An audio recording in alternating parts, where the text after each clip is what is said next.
Hold on, let's move all this stuff here so they don't think I'm dirty. Welcome to the only reason why I clean my kitchen. Ow, my knee ball. Okay, what are we doing today? This vlog is all over the place because I filmed it like on 17 different days, so.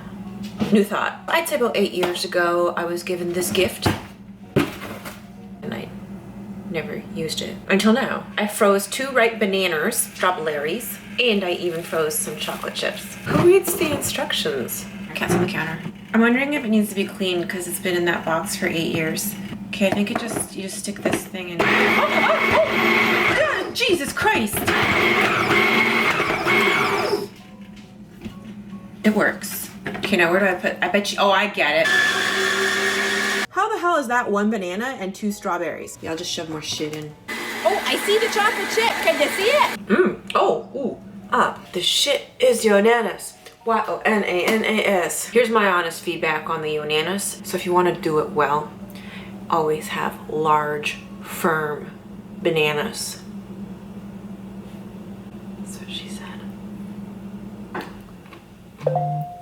Shh, you're ruining my video. With the smaller banana, I was like, is this thing even in here? I can't see it. Where is it? I mean, not that that's necessarily a bad thing. That's what she said, the girl who was into moderate amounts. So yeah, if the banana is too small or soft, it just gets bunged up in the system. So the strawberries, you know, saved the day and just pushed everything through. I prefer the taste of the bananas over the strawberries, but that could be because the strawberries have been in my freezer for like 8 years. My other issue is that in real life, I'm not going to eat 2 bananas in a row and a whole shit ton of strawberries. So this is a little bit excessive. And now what the hell am I supposed to do with this? If I put it back in the freezer, it'll just turn it into a giant hard thing. Or am I supposed to just have it when I'm having, you know, a social fruit party? Oh yeah, let's do Yonanas. Oh, that sounds like a great idea. Oh, brain freeze. So in conclusion, I don't really have an opinion until I try to figure out how to clean it. And if it's a pain in the ass to clean it, I'll never use it again. It is dishwasher friendly. So I filmed my whole vlog and I started editing it and I'm like, what the fuck is on my lip? Can you see it? How about now? I tried pretending it wasn't there, but I just couldn't stop staring at it. And finally I just said, fuck! Which actually made me feel instantly fucking better because it released a chemical in my brain called fucking epinephrine. And at that moment, I realized I had to refilm the whole fucking thing. So I did. Let me explain the intent of this vlog. Eating well doesn't need to be a big deal unless you make it one. But I also realize that eating well is a lot more than just willpower or minimizing temptations. What do I mean by that? I know that I eat better when I'm experiencing greater well-being in my life. But here's the thing. Life is going to constantly throw us curveballs. There are going to be many times throughout the week where we all feel either anxious about something, frustrated about something, pissed off or angry, or perhaps even sad. You have the choice to store your emotional baggage or to release it. And that's why I subscribe to the StrongFit philosophy. It's why I became a certified StrongFit coach. Whatever it is that's going on that I know isn't quite right, I take action to face it and expel it. It's helped me break free of bad patterns that get me stuck in a vicious cycle. I really think one of the hardest things we have to do is face our own bullshit and then make the decision to act on it. At the end of the day, we are in the driver's seat of our own well-being. You can either be controlled by your nervous system or you can control it. So earlier today, my mom texted me and she's like, I'm at Costco, can I get you stuff? I'm like, fuck yeah. I'm currently cutting 300 tons of mushrooms. Next, I'm gonna cut 300 tons of peppers. I'm not convinced all this will fit in my crock pot. By the way, these make cleanup so much faster. Have you ever noticed that peppers look like molars? So I also asked my mom if she could get me some chocolate chips. Have you seen the size of the chocolate chip bags at Costco? I can use it as a friggin' sandbag. I'm activating my pecs. And that's it, just set it and forget it. Shred the chicken and turn it into fajitas. Fajitas. Fajitas sounds like a venereal disease. What's Grandma doing, you guys? That looks nice. We are making banana bread, as you can see. I would have lowered that. That'll do. Anything else? Oh, she's going in behind. Oh! I don't know how there's so much shit in here. Stuff from the cottage, from your house, from your first house, We didn't make second house, from your fourth house. I love this recipe because it's very moist. My mom used to make this all the time when I was a little girl. So good. You can click there for the recipe.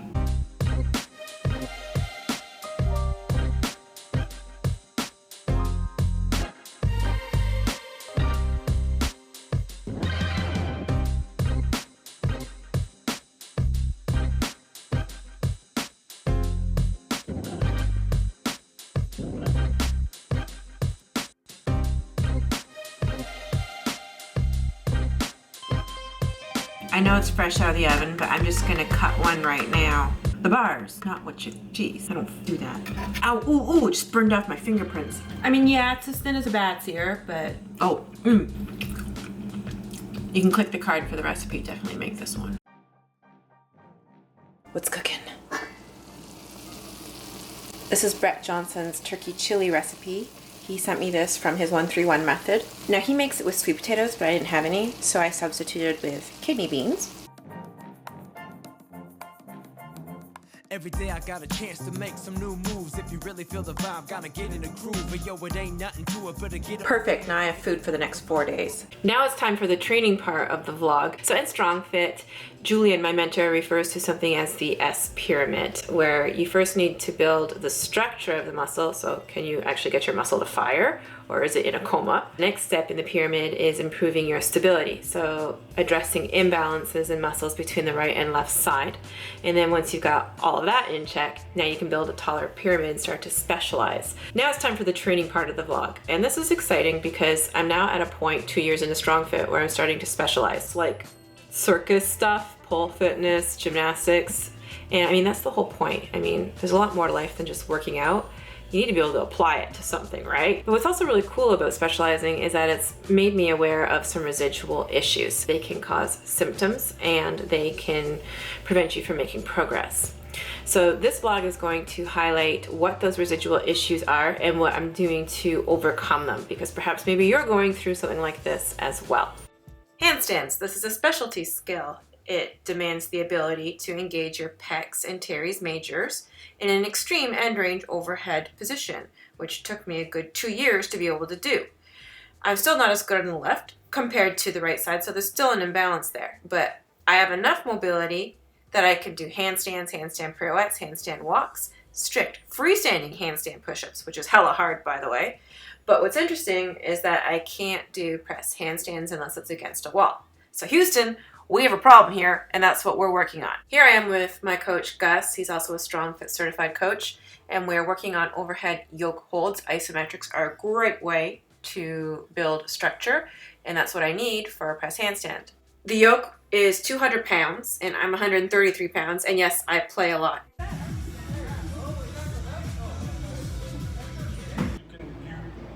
Now I do. Yeah, exactly. You can stabilize it here. Look. But you're not, I know, but I want tilt the pelvis to the ground. Control, control, control, control, and try to come back out of it. Come back. So one of my rate limiting steps right now is my whole left torso, all the meat on the left torso, the pec, the teres, the lat, the core. So that's what I'm going to town on right now. So this is Gus's exercise for mid-trap rear delt activation. And of course, getting that 4-pack on the left to fire is crucial before I even begin these sessions. It always starts at the main arch. Before I try my lats, I do rear delts. I start with isometrics first, then isotonics. And Richard believes starting with the rear delts can just kind of help you find your place and help you go apeshit. It basically helps me tap into my lat better. So I start with lat isometric holds. This is external torque. And then I do the isotonics, and I can finally actually tap into and feel that I'm using the left lat and I'm not compensating with the trap or anything else. Then I switch to internal torque, target the teres majors, also doing isometrics and isotonics with that. Overhead pressing, making sure the pecs and teres are engaged. See what this is? It's a handstand hold basically, or a gym version of a yoke. Short head biceps must not be neglected. Clavicular head of the pecs, external torque, and of course internal torque, external costal fibers of the pec major. Isometric holds. The inability to activate pecs is a prevalent affliction in the population. I recommend starting with isometrics, like squeezing a med ball between your forearms or using a pec stick, and then try this, sandbag floor press. You crush the sandbag between your hands and it activates your pecs the whole time you are pressing up and coming back down. Definitely try it. These are weighted because it's internal torque. Notice the weight is in front of my body. Notice I switched the grips. Supinated, pronated, mixed grip, bipolar grip. When you start switching around the grips and doing bipolar and unilateral work, look, you're going to quickly discover where your imbalances are. You can't bullshit yourself. I love eccentric work. You can go really slow and really focus on engaging the correct muscles through the entire range of motion. So my focus is on, am I feeling what I'm supposed to be feeling? I do external torque to target the lats. If it's weighted, because it's external torque, the weight is behind me, which facilitates the arched body external torque position. Ooh, this next part is so exciting. I'm going to give you so many exercises for your quads, specifically your VMO, your inner quad internal torque. So Gus and I decided to reassess me because it's been 2 years and we wanted to find my residual issues, and we discovered that my right VMO does not work at all. I avoid my right knee at all costs, which would explain why I still have pain in the right ischial tuberosity, proximal hamstring, and a little bit in the right knee. So we started working on terminal knee extensions, partial pain-free range of motion though. Put a yoga block between my knees to help me activate the right VMO. And lo and behold, symptoms started to abate. I was able to increase the range of motion. I was able to take the yoga block out, and I was able to start working unilaterally. Notice I'm palpating the VMO to help me activate it. Then I was able to switch to exercises like this, which is actually friendly around the knee because it's a closed kinetic chain exercise. Plus, it's a double whammy because you have to use the low abs to stabilize your other leg. So it's a great way to learn pistol squats. This is actually the calf machine, so try this at your Globo gym if you want to learn pistol squats or if you want to improve your VMO activation. These are called cannonball leg press.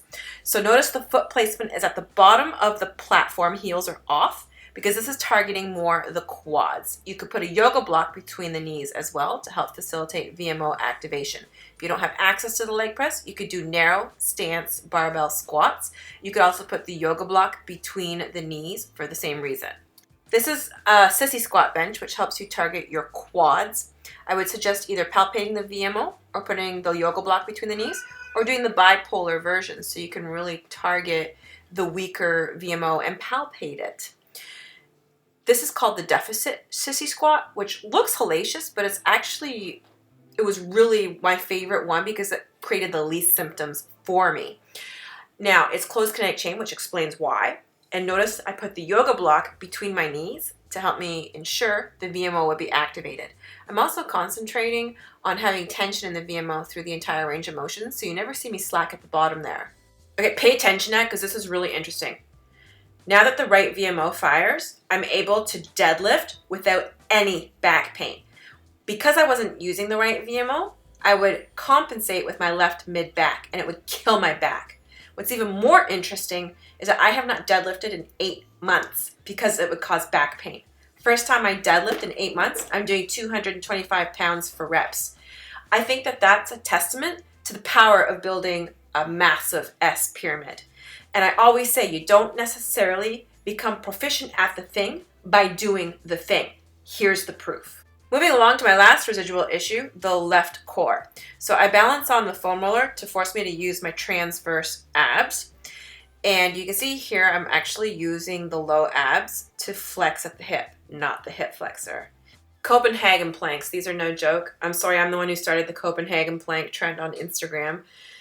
You cannot bullshit yourself with these. So if you want to know the truth about your imbalances, I suggest you do these, and good luck to you. Bird dogs, why are these so hard? You think you can stabilize until you do a bird dog. You're like, oh, I'm so humbled now. Now, I don't want to be negative because look at what I can do. Clearly, I'm on the right path. You know, it's an odyssey and you can always improve. And I want you to know I spend a lot of time doing the scaled, simple exercises. You saw me doing them. So if you want to know how I can do this, it's because I do the simple stuff. New thought. So now it's time to specialize. I joined a circus school. This is the first time I ever tried hoop. What's really fascinating is that I've never done this before in my life, and it looks like I've been doing it probably for about a year. So that goes to show you again the power of building a really big ass S pyramid. You don't necessarily get strong at doing the thing by doing the thing. I cannot say that enough. In fact, I think that I should be famous for that quote. For me, the hardest part of the hoop was adapting to the small diameter grip. It felt like it was cutting into my hands. I'm just not used to such a small diameter grip. So that's obviously something I'll have to adapt to, and I will. It'll be fine. That's my pole and hoop instructor, Elisa. She's based out of downtown Toronto at UV Pole Fitness. Which brings me to pole fitness. Probably the most provocative thing I've ever done.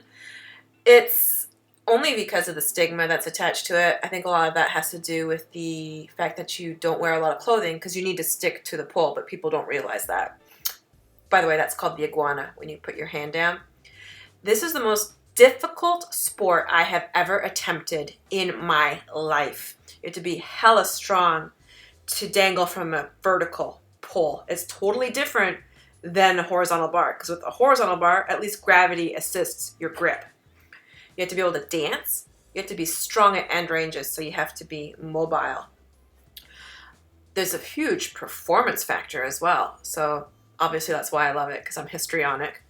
Pole fitness has motivated me to overcome my imbalances. It's given me intent with my StrongFit training.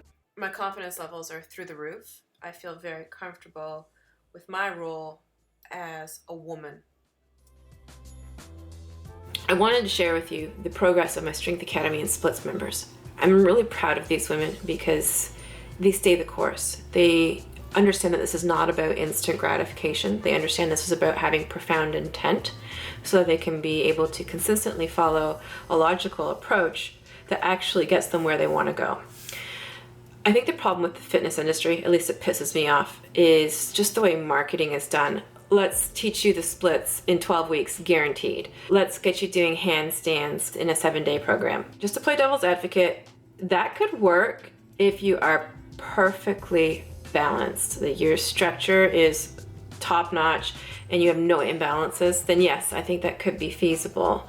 But how many people in the population have a perfect S pyramid? Very few. When Coach Richard, my mentor, asked me why I wanted to be a StrongFit coach, I said to him, because I want to actually be a credible fitness influencer. I want to steer people in the right direction. I want them to be able to have well-being because they have good daily intent and they actually focus on what they need instead of what they want, which means not prioritizing instant gratification. So that's why I'm very proud of the women who are in my program, because they understand that Rome wasn't built in a day and they're going to have to earn it. And that means building a damn good S pyramid first.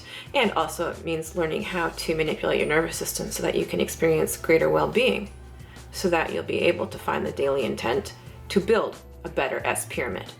So that's why I'm grateful for StrongFit, and I'm grateful for the women who believe in me and who do this. This is Anne from my Strength Academy, and she has been working so hard for months now on her S pyramid. You can see that she's written her intent is to work on her structure and her imbalances daily. She does the boring exercises like the Dimmel deadlifts, the nose and toes handstands, and then guess what happened for her? She got her first freestanding handstand. That's a big deal.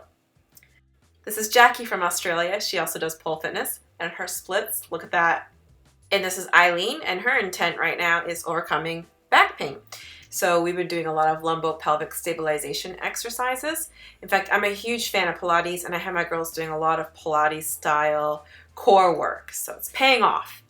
I created something called the Struggle Bus series for my Academy members because I've learned over the past 2 years how to make fixing structural deficiencies and imbalances less complicated. If you're interested in more information about my Academy or my Splits program, you can click the links below. Thank you for tuning into my vlog all the way to the end. I truly appreciate your time and attention because I know my vlogs are long and I know it requires a lot of concentration to follow everything I'm saying, especially with all the StrongFit theory. I realize that if you're still watching me, it's because we're on the same wavelength, and I appreciate you. I totally dig you. There's also a reason why I make my vlogs like this, and that's because I want to attract somebody just like you into my tribe. I don't want riffraff in the tribe, so if you join my academies, you know you're going to be surrounded with like-minded people. So there is indeed a method to my madness, and I genuinely don't want the people who want to learn the splits in 12 weeks or a handstand in 7 days, because that ain't going to happen unless you're perfectly balanced. But If you're perfectly balanced, then you don't need my help. Just saying. Okay. Until next time. Bye.